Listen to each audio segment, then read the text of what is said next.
Um, in a championship game, had 13 Ks, one hit, shutout, and just laser focused. And I always think about things like this, coming off our topic last week, I was looking at this thought process and I said, how do you build a routine? As do high school players, is that a thought process to them?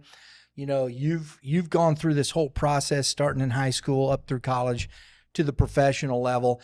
And, you always hear about, back in the day, it was Nolan Ryan, just the routine he had. Mm-hmm. I don't think Nolan Ryan would go in after a game and lift weights. Yep. And he did it.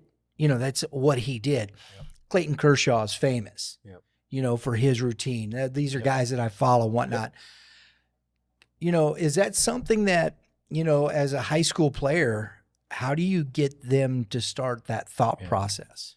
Yeah, I mean, it's a lot of buy-in that, to be honest with you, I think as coaches, we can tell them till we're blue in the face, but there's only so much I think you can do on that front, right. And, I shared a personal experience of mine earlier too, that just from a sheer maturity or state of mind, that high school is such a weird in-between time where some players are getting really good. They're really pursuing going to play in college. They're building their skills. They're building their stuff. They're building, they're maturing a ton, internally, emotionally, mentally, and emotionally.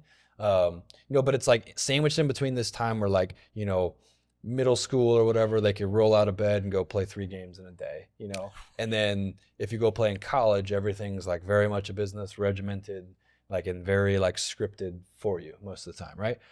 So we're kind of in this weird in between time when we look at this time frame for a pitcher that